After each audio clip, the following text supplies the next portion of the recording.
Okay, so I mentioned we're going to do domain 2. We're going to do container orchestration. We're going to run through as many questions as we can. Here is the game. The game is this, right? So I'm going to show you the questions and the answers. Preferably not the answers. You're going to read the question. And while I'm kind of saying, hey, what's the primary benefit of container orchestration? Is it to create container images? Is it to automatically manage the deployment, scaling, and operations of containerized applications? Is it to store container images in a registry or to write application code? You're going to make your best guess about, or educated, or maybe what is it, A, B, C, or D? What's the answer? Now, you might be saying to yourself, but Michael, one of these answers is longer than the other. Unlike some like the Azure or the Google exams, sometimes this happens because I just want to tell you, I took KCNA recently. I retook it recently, actually. And there are questions, a lot of questions like this, where it feels a little bit like a gimme, where you're like, uh, well, even if I didn't really know, it kind of looks like B, actually. Of course, if you know what container orchestration is, it makes total sense. Obviously, it's not necessarily just to create container images. Obviously, it's not a container registry. And I mean, I don't think the benefit of container orchestration is to write application code, but maybe I'm wrong. So let's go take a look. And of course, a lot of you answered this correctly, right? You put B in there. It is indeed about the automated management of containerized applications, about self-healing, about scaling, automated recovery, all that stuff, right? So, and by the way, there's references here in the docs, which I'm going to post at the end of this session. So there you are. All right, and that's the game. So this is going to be the game. This is what we're going to do for the remainder of our 45 minutes together. So let's move on to the next question. Question 2. What is the purpose of a taint on a Kubernetes node? Why do we taint nodes, right? Is it to mark the node as ready for scheduling? Is it to prevent certain pods from being scheduled on the node? Is it to increase the node's CPU capacity? Or is it to provide network connectivity to the node? Right? Now here's a question for you. Here's a bonus question. What is the thing that's usually used with a taint to allow the scheduling of a node? Yeah, that's right. Good. Yeah, so usually we use taints and tolerations, right? If you wanted to create attraction on a node, what is the name of that concept in Kubernetes if you wanted to attract a pod to a node?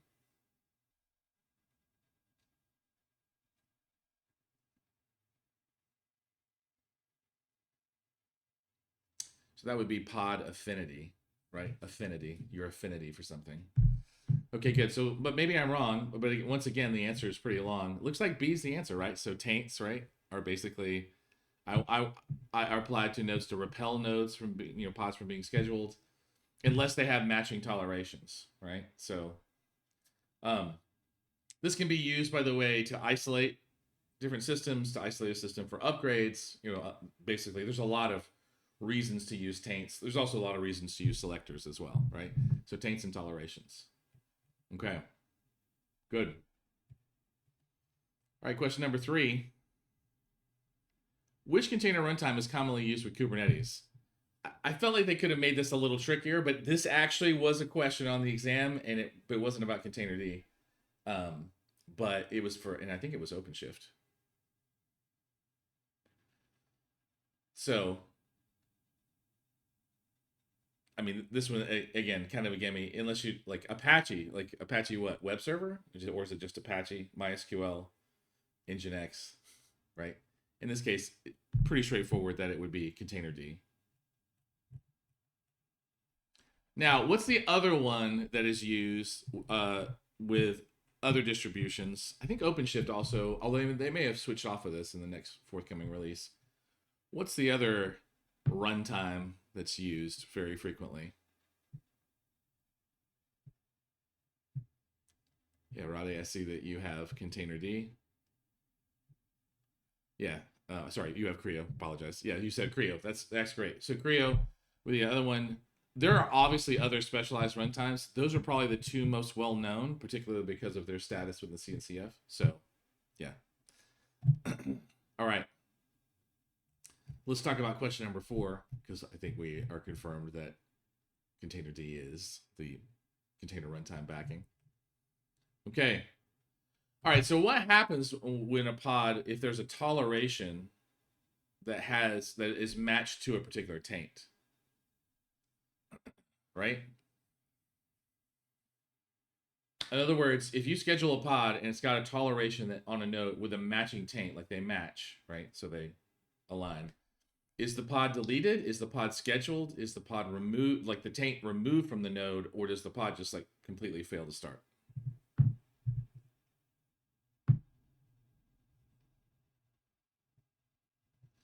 So the question is like, what happens when a pod with a toleration is scheduled on a node with a matching taint?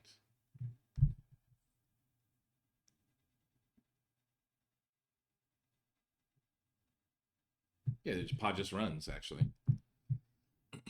Yeah. I mean, that's literally the point of taints and tolerations. I mean, if you want something to schedule, right, is that you have a toleration that matches the taint exactly, and you're good to go. And so it just starts at that point.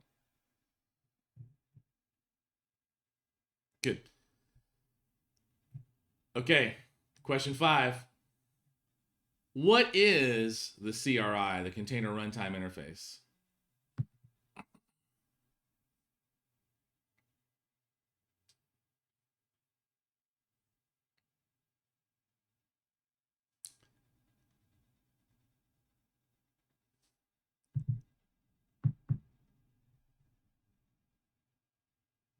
Sure, Kat. It's on another page, so hopefully. Oh, is my name covering the last 2 options? Okay, good to know, Kat. Thank you. I appreciate that. Yeah, I tried to put the answer on a whole other page, so hopefully it won't show it. So CRIs are like basically the API that we use to work with different container runtimes. So again, we're looking at B here, right? The thing that's interesting is that what if this was basically an API to work with networking? What would that be called if it was the networking portion of like that standard? Good. Okay. What if it was the storage portion? Good. Yeah, I mean, it does follow a fairly standard convention as far as like the interface definitions, right? So good. And so in this particular case, for those who are following along, the CRI is actually a standard API that allows Kubernetes to work with different container runtimes. It does allow it to be flexible and modularized. So if we look here, you can actually see, that it is actually, it's an API specification, right? It's not necessarily like I said, network protocol, for example, or anything to do with registries or, right, necessarily security aspects. Okay.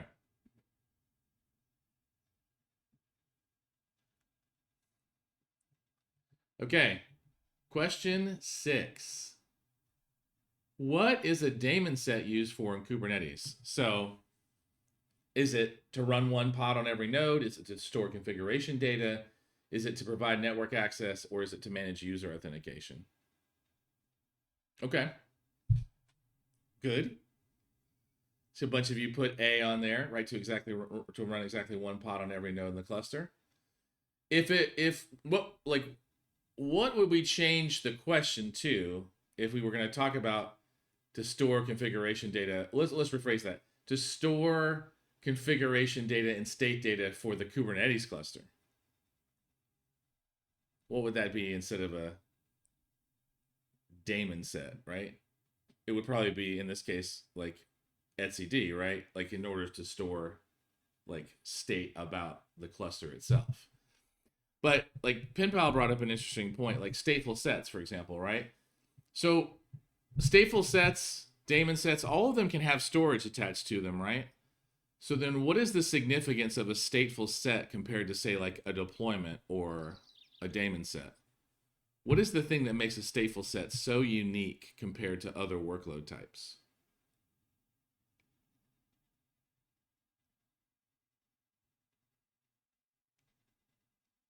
Stateful set's not run on other nodes, but Rade or Ray, sorry, I apologize. I'm not sure how to say your name, but I'm going to say Rade. If it's different, please correct me.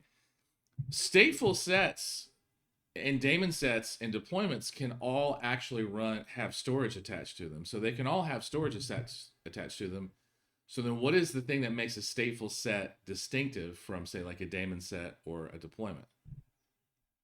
And the answer, by the way, is that it runs a consistent identity on the pod so that you can always find it. So if it says MySQL1, when that pod is recreated, it keeps the name, so it has a consistent identity. That's what makes it stateful, not necessarily the attachment of storage. It's a common misconception, actually, because you can attach storage to almost any object inside of Kubernetes.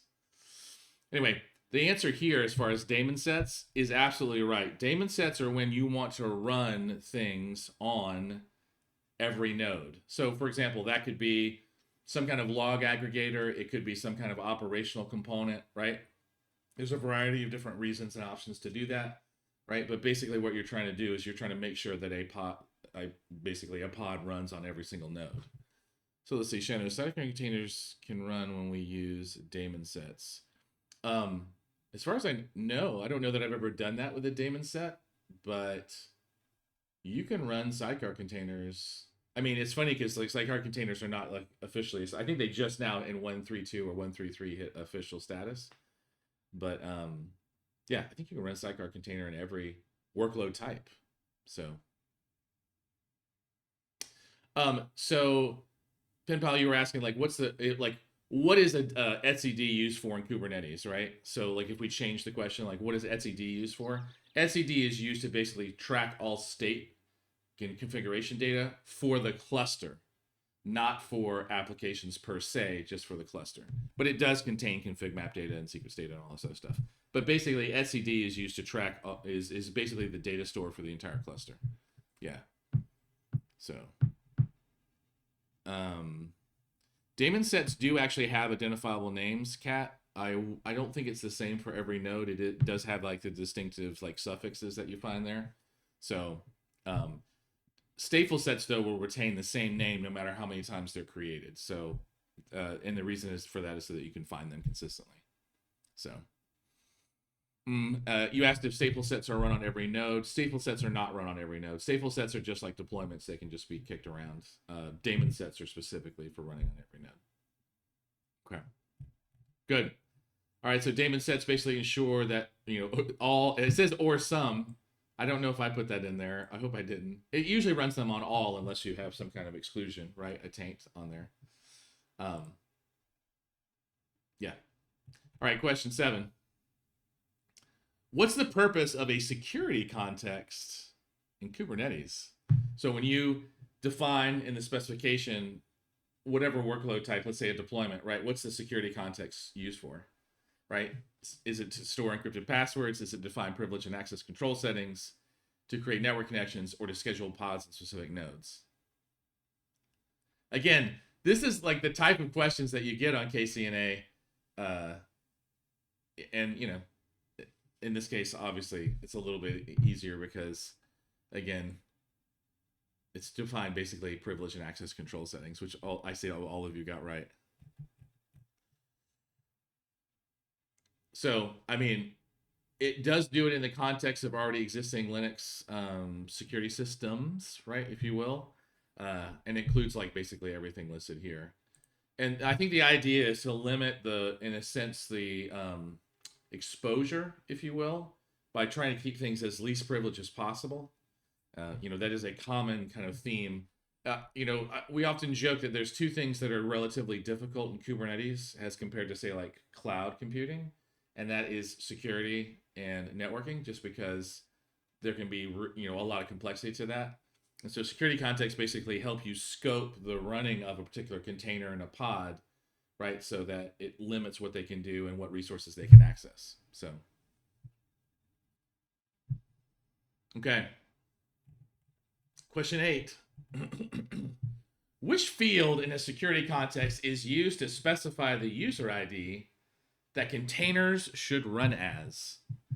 Yes, I know you're kind of like, wait, Michael, are they testing us against specific metadata labels, like metadata keys? And the answer is yes. So it's so funny because this exam is such a mix of like, oh, I just need broad contextual knowledge. and then like, hey, have you memorized certain key fields inside your specification, your YAML files, right? And so it does actually, test like, do you know like certain pieces like this? Okay, let's see. What do people put? Good. See some more guesses.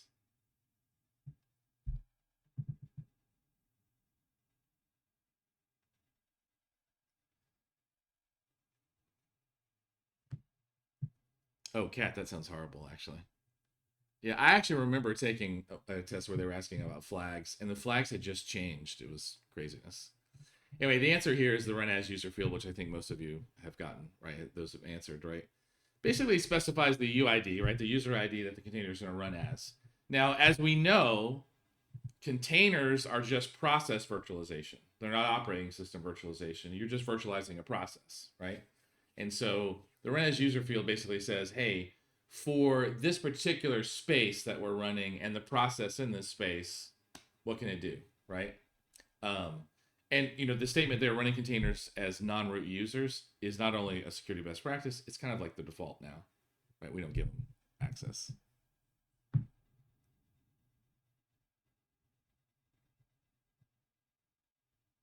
Good. Okay. Question 9. What is a service mesh other than a way to make your cluster very complicated so that troubleshooting is like a bad game of Clue, for those of you who know what the board game Clue is? What is a service mesh otherwise? Kat, I was just thinking the same thing. It's like some of the only a few of them have been other than B, right? I was like, is something going on with our generator? Has it been set to do everything to B? Yeah.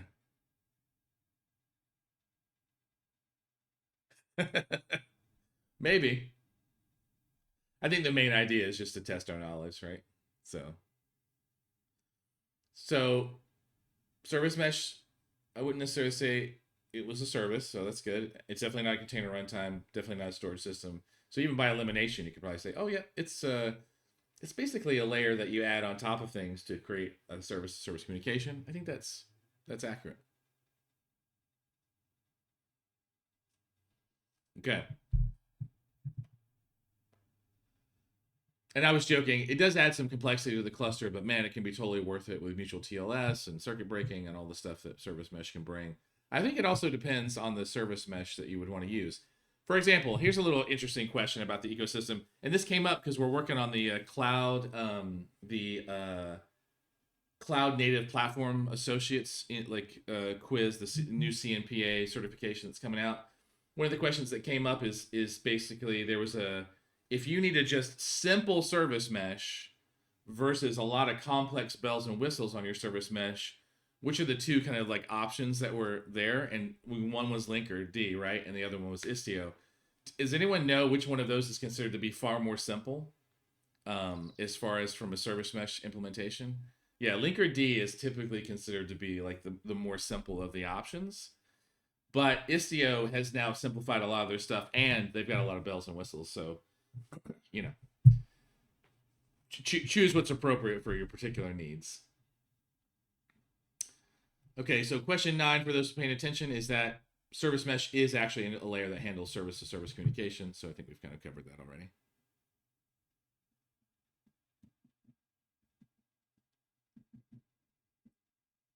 Shadow, I saw your question. I'm not quite sure how to answer that. I mean, config maps basically just contain configuration data, and secrets just contain, and by default they're like base 64 encrypted, but just contain sensitive information. They basically both do the same thing. They just hold basically information that you want to share with the container, like configuration information. One is just considered more for sensitive data, and the config map is just used for non-sensitive data. I actually think that secrets should probably be externalized to kind of a vault, or you can use sealed secret. Like there's a couple other options there, right? But by default, the only advantage really of a secret is that someone can't look over your shoulder and instantly memorize what the thing is, because it's just base 64 encrypted. So I actually don't think that secrets are a good enough security measure. But that's just my opinion. I would rather use a service at that point, like Vault or whatever. So what type of network communication does a service mesh typically secure? Interesting. So are we talking about what do they what do the network guys say, right? They say north south versus east west, or is it all north south east west? So basically the idea is that does a service mesh secure user to application traffic, services within the cluster, communications between the clusters, or communications between like a container inside of a cluster and its storage service, for example. So a service mesh can do maybe a little bit of A and B. It's not really required for C, but really its main focus is B.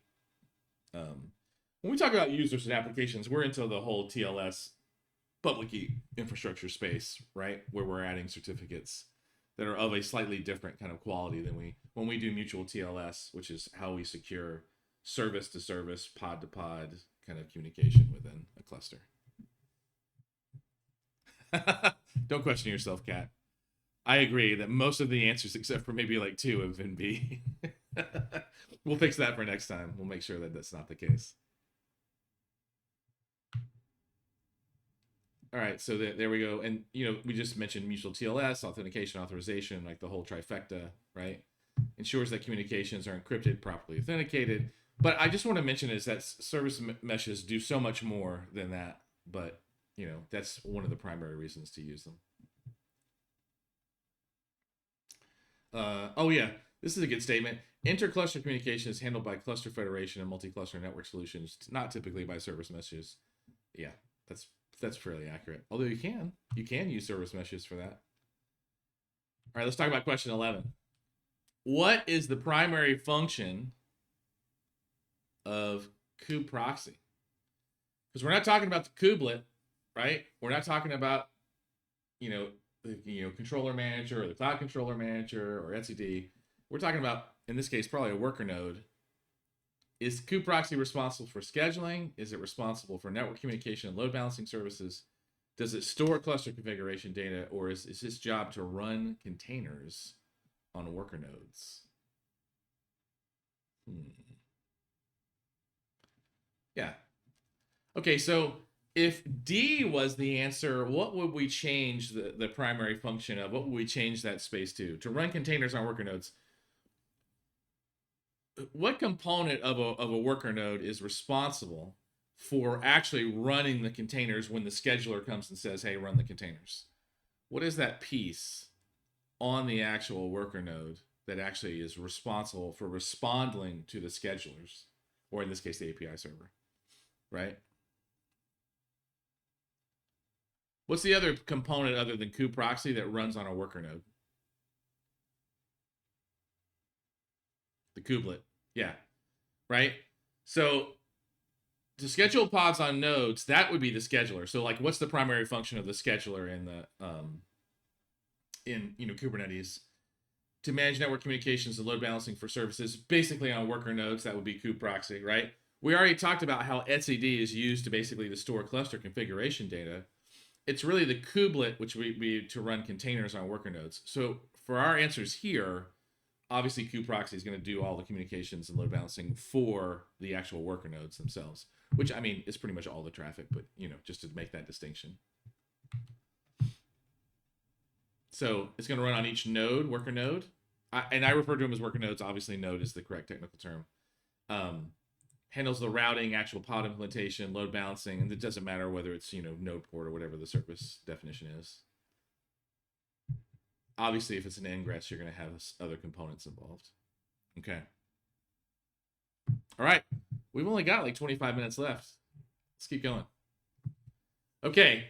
What type of service provides each node with a static port for external access? I wonder which one it is. Yeah. All right, so let's switch this up again. If we're like, okay, node port, that's how you get basically a static port on the node for access. Let's ask this question. Which one of these listed here actually doesn't provide external access, like outside the cluster access?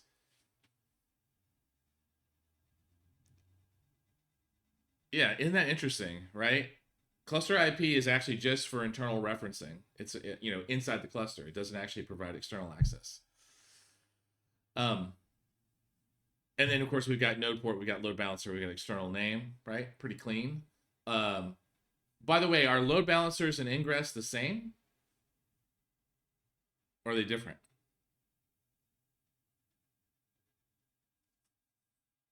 Different. Yeah. So sometimes people get that confused, right? If I'm doing layer 7 routing, am I using a load balancer or am I using ingress? Which of those am I using if I'm doing layer 7 usually?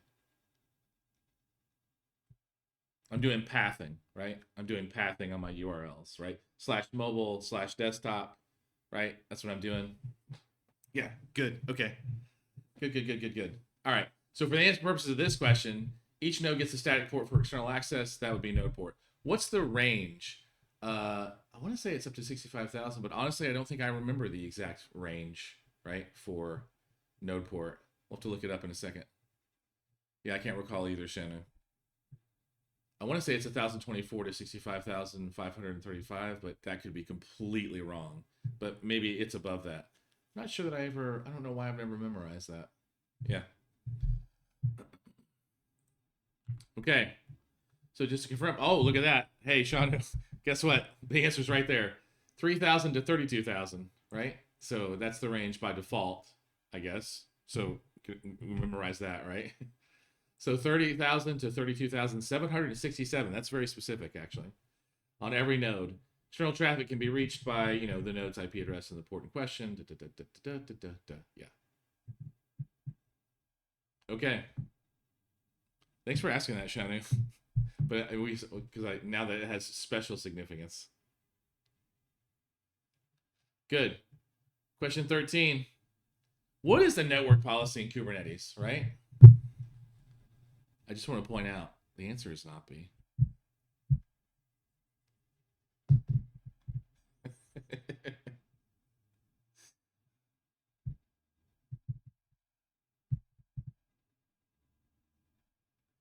Yeah, so network policy in Kubernetes, as you can imagine just from the name, right, has something to do with networking and has something to do with basically control, because that's what policies usually provide, is a definition of control. And so here we've got a rule that controls how pods communicate with each other and external endpoints. That is pretty close to a clean definition of a network policy. A configuration for container runtime networking, maybe? No, I'm just kidding. And then C, a setting that defines network node interfaces, and D, a specification for service load balancing. So as you can see here, it is actually indeed a very clean specification that defines how a group of pods are allowed to communicate with each other and other network endpoints. So I like this. This definition is actually pretty good. Network policies act as a firewall for pods, allowing you to define both ingress and egress traffic based on whatever selectors, IP, namespace, labels, etc. So, good. All right, let's talk about what happens if you don't specify a security context for a pod.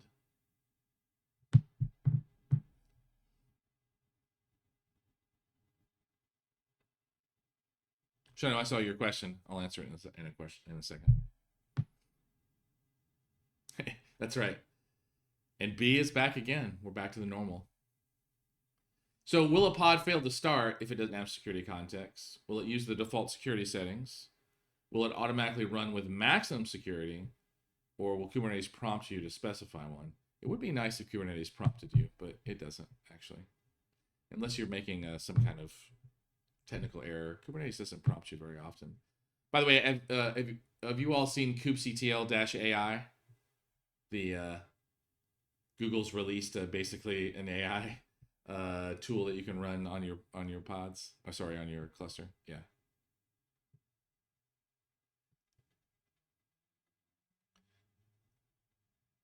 Yes, if you have too many security, if you have more than one security context, it will prompt you for one.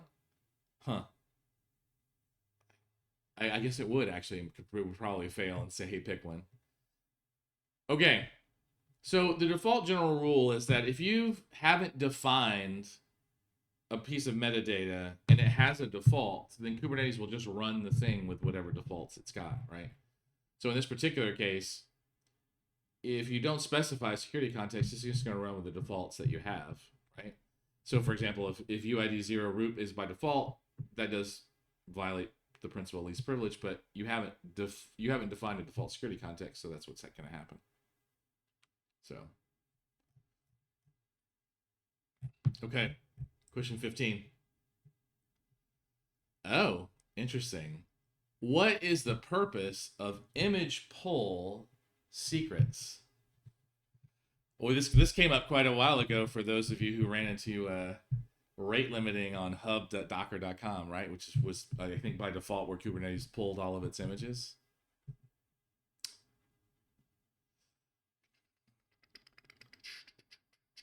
Okay, so what if we wanted to store application passwords? What would we change about the question? I mean, using like default, like native, like Kubernetes objects, right? Yeah, we just do secrets at that point. But if it's an image pull secrets, right, then we want to do that because by default, I think I've only ever seen Kubernetes ever pull by default from hub.docker.com. Obviously, you can configure what it pulls from, but that's what it does out of the box. So if you need to provide authentication either to that or hopefully if you're running in production your own, it doesn't matter if it's JFrog or Harbor or whatever it is that you're using, right? If you need to provide authentication credentials, then you're going to have to do that. And so image pull secrets are really so that you can pull images with authentication. So B is back, right? So in this case, right, private Docker Hub, ECR, corporate registries, Kubernetes is going to need to authenticate. And so that's what the image pull secrets are for. PinPal, let's see, your question basically is like, are there like scenario questions? Like, is that what you're asking? There are not. I think I saw maybe one or two really simple scenario questions on KCNA. It's primarily just multiple choice. I mean, just to say this because I work across, all of HashiCorp certifications in AWS and Azure and all the others. Most exams are multiple choice exams, but your distinction about whether they have scenario questions or big scenario questions, that's really the only distinction. Like, for example, with AWS, Cloud Practitioner looks exactly like KCNA, simple multiple choice questions. If you take any of the associates exams, for example, they have scenario questions in there. If you take the professional exams, it's like, crazy scenario questions. So really, KCA, KCAD, CKA, CKAD, those are the ones that primarily have like hands-on. The AWS, I actually worked for AWS in training and certification. I actually architected hands-on labs for their SysOps certification, but they removed it in March of 2023. So, and to say this is that if you get the question wrong, there's no negative marking. You just don't get the points in question. So.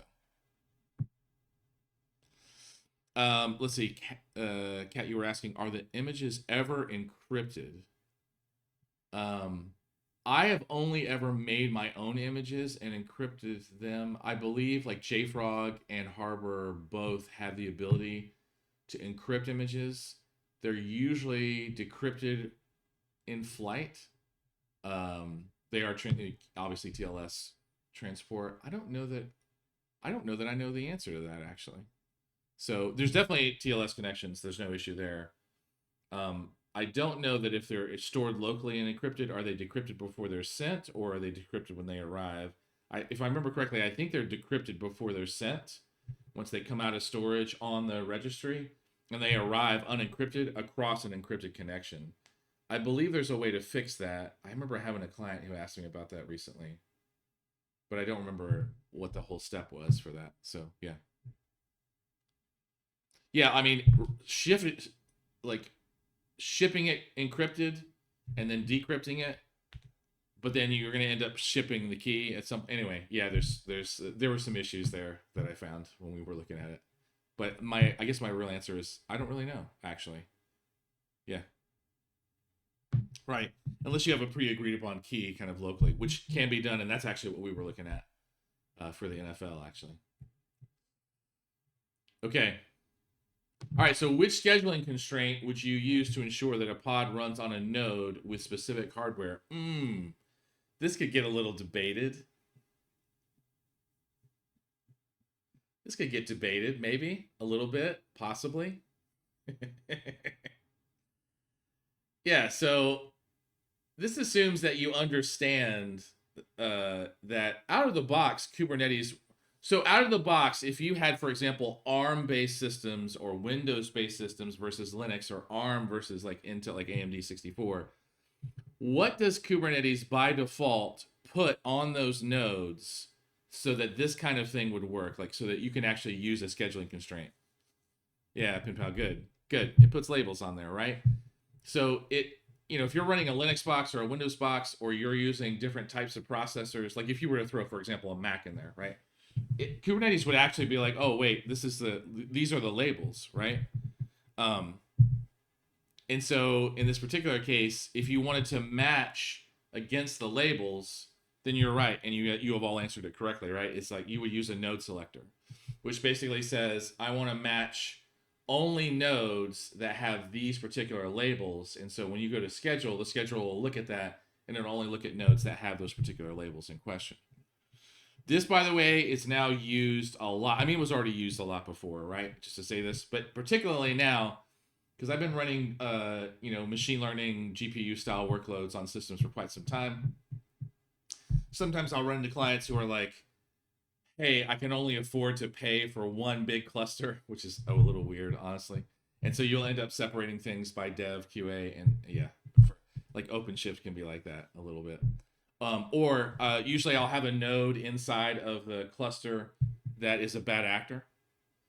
So what will happen is that we'll launch things into production, and they'll have resource constraints or whatever.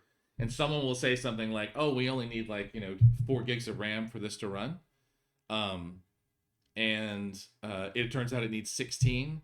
And so what we'll do is we'll move it to a bad actor system with a label on there, and then remove all the resource constraints, see exactly what the pod is actually consuming, get a good profile because they didn't do it in pre-prod or whatever, and then let the user know that, hey, you don't need a 4 gig, for example, memory pod, you need a 16. Now, the cool thing about the dynamic allocation that's coming out in 1.32 and 1.33 is you can fix that on the fly now, but it's still good to actually have a bad actors kind of node that you can shove abusive pods off to in production that's causing issues. Otherwise you're going to end up resource constraining it and checking it out. So are there, to see that without moving it all over, there are other ways. There are like tons of other ways to do that, right? I would say now with 1.32 1.33 in particular, there's like so many more options to deal with that. The dynamic vertical resizing that you're going to see in 1.33 is probably like one of the biggest game changers. If you guys are not aware of this, for those of you who may not be in the know, is that, when you schedule a pod, if you want to redeploy it to a different size, you got to redeploy it like you guys should do. That's usually not an issue with horizontal scaling, but if you're running like a database, for example, especially a stateful database, like a transactional database, that's not always the funnest thing in the world, because then indexes have to get reloaded and all this other stuff has to happen. And so, sometimes it would be awesome if you could just resize the pod on the fly without having to kill it and then redeploy it, right? So you're going to see that happen in these next major releases of Kubernetes, where you can dynamically resize a pod without having to kind of stop it and then restart it. So it's really cool. Anyway, as far as this question goes, node selector is really the answer, right? As far as like, oh yeah, like and notice here, like this is actually pretty common. Does it have a GPU, or does it have like an onboard, Intel, right? Or no GPU. Sometimes this could be none. I know, Shanu. So, wait, maybe are we taking bets about whether the 17th answer is going to be B? Let's go take a look. What's the default restart policy for pods and Kubernetes? I think if we were betting, right? Well, I mean, isn't that interesting, right? It actually changed it up. It's actually C. right? So the default restart policy basically is the behavior that's going to follow if a pod fails, right? And so this means that containers are going to be restarted whenever they exit. So like if you have, for example, a deployment that defines 3 replicas, and one of those replicas, like you manually stop it or it just dies for whatever reason, or the host dies, it's just going to start it, right? So this policy is, as it says there, is useful for services that you just want to keep up, right? So restart only on non-zero exit codes. Interesting. Anyway. Yeah. And then never restart. So if it fails, it just fails. So as you can see here, always is the default. Restart on update. Yeah, you're right. I didn't even catch that, actually. That isn't a policy. I bet you could make one, though. Let's see. What would be the error if pods kept on restarting and failing continuously?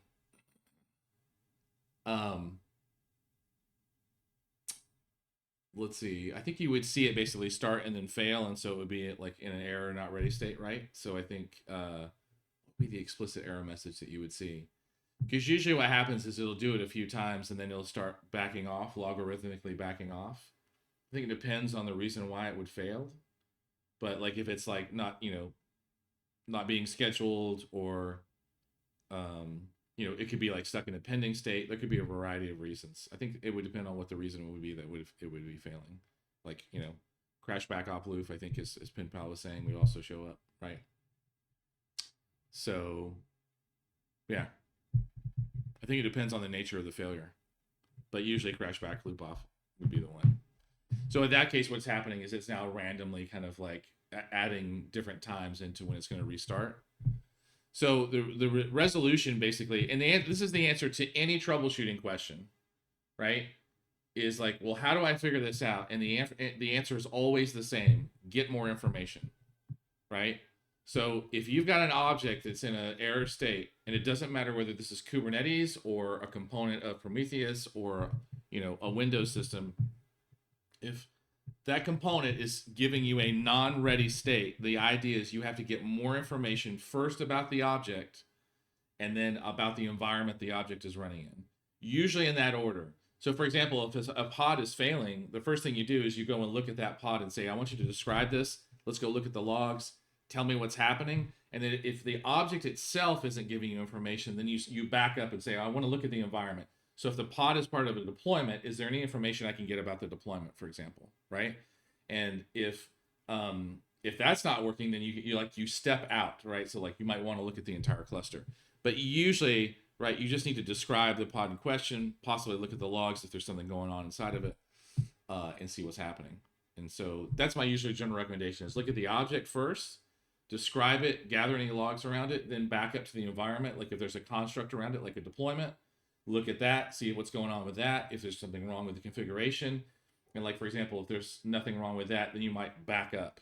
But also know that there's components attached to that object. So let's say the pod's failing and it's got special storage attached to it. You then would want to look at that as well, right? So general rule of thumb: either describe, log, get information, take a look, get as much information as possible. It's usually going to be contained in there. But as we know, not always are the logs like super informational. So it's not always useful. But that's the main goal. And by the way, if you don't have logging, then you're probably going to need to turn on logging, which, that can be a challenge, but you need to. We don't generally run a lot of logs in production, especially if we're like resource constrained.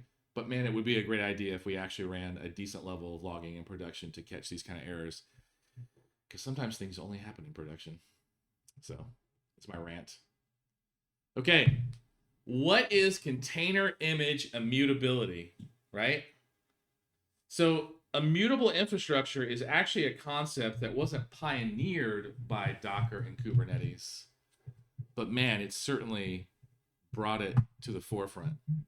It even backpedaled into virtual machine images. So images cannot be deleted from registries. Images cannot be modified after they were built. Images cannot be pulled from registries. Wow, that sounds like that would defeat the purpose. Images cannot be used in multiple pods. That also sounds like that would defeat the purpose. So yeah, we're back to B. Images cannot be modified after they're built. Images cannot be deleted from registries. That would be horrible too, actually. Although, you know, maybe for version control checking. Anyway, I think you have all answered the question here. It means that once it's built and tagged, it can't be modified. I mean, you can like replace it, right, if you really need to. But you usually just build a new image with a new tag, right? So, yeah. I will say that this is backpedaled a lot into like operating systems. I've been playing a lot with Talos Linux, Talos, Talos Linux. And Talos has a completely immutable image for the operating system. Because as you know, containers require operating systems to run. And I have to say that Talos is a really cool concept. I hope it makes its way into the CNCF in some form or fashion. But the idea of having these completely unchanging systems where the only thing that really they do is they gather logs. Like that's the only thing that changes. And if you want to configure it, you got to use an API, which is really cool. All right, we're at the last 4 minutes and we're at our last 2 questions. All right, question 19. What's the purpose of a persistent volume in a container orchestration?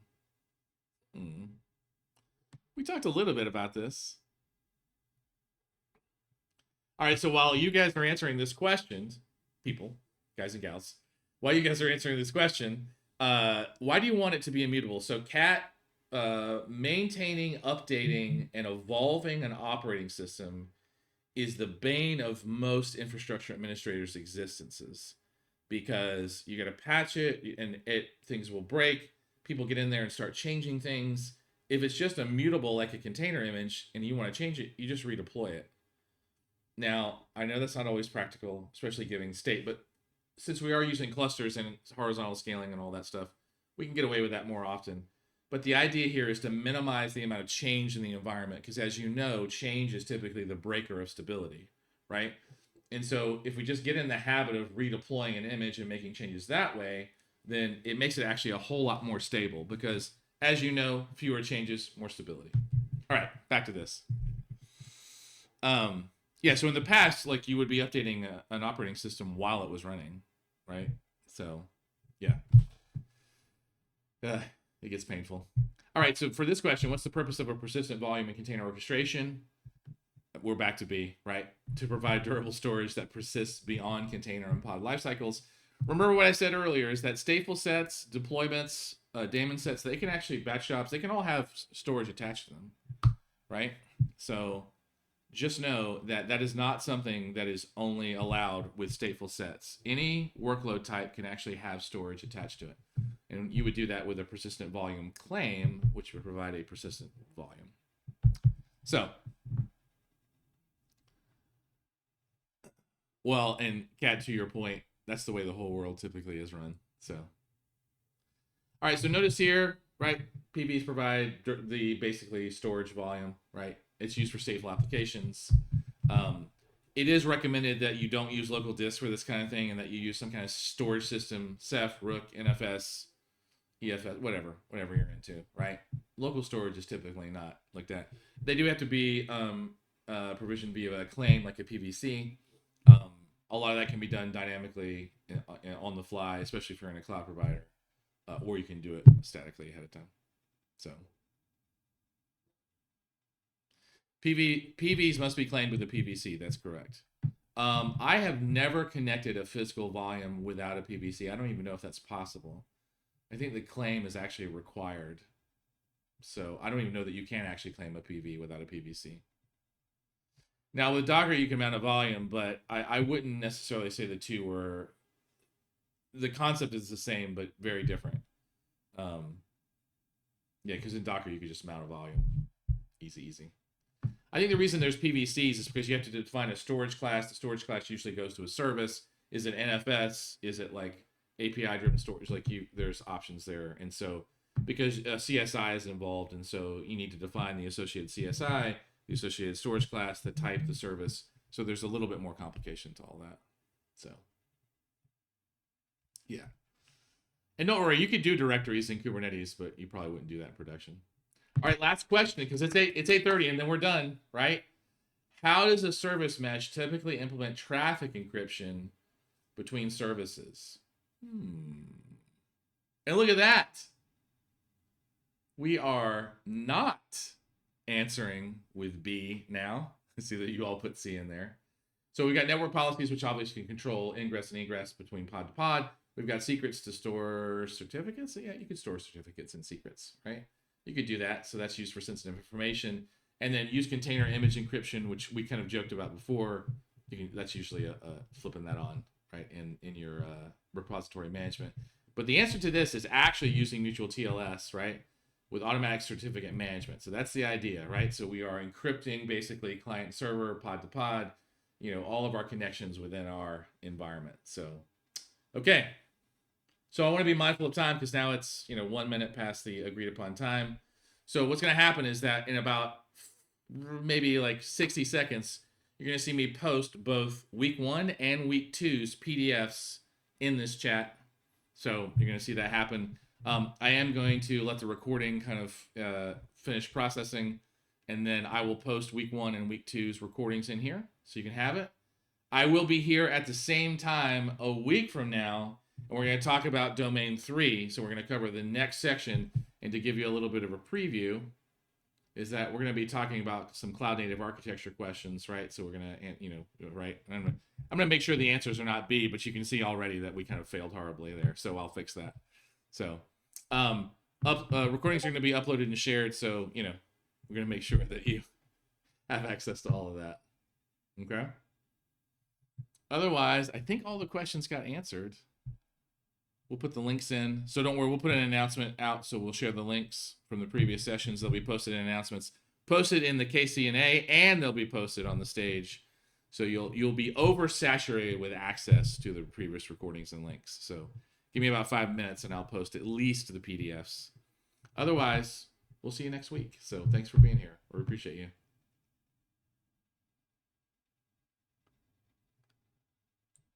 All right. Have a good day, everyone. Thank you.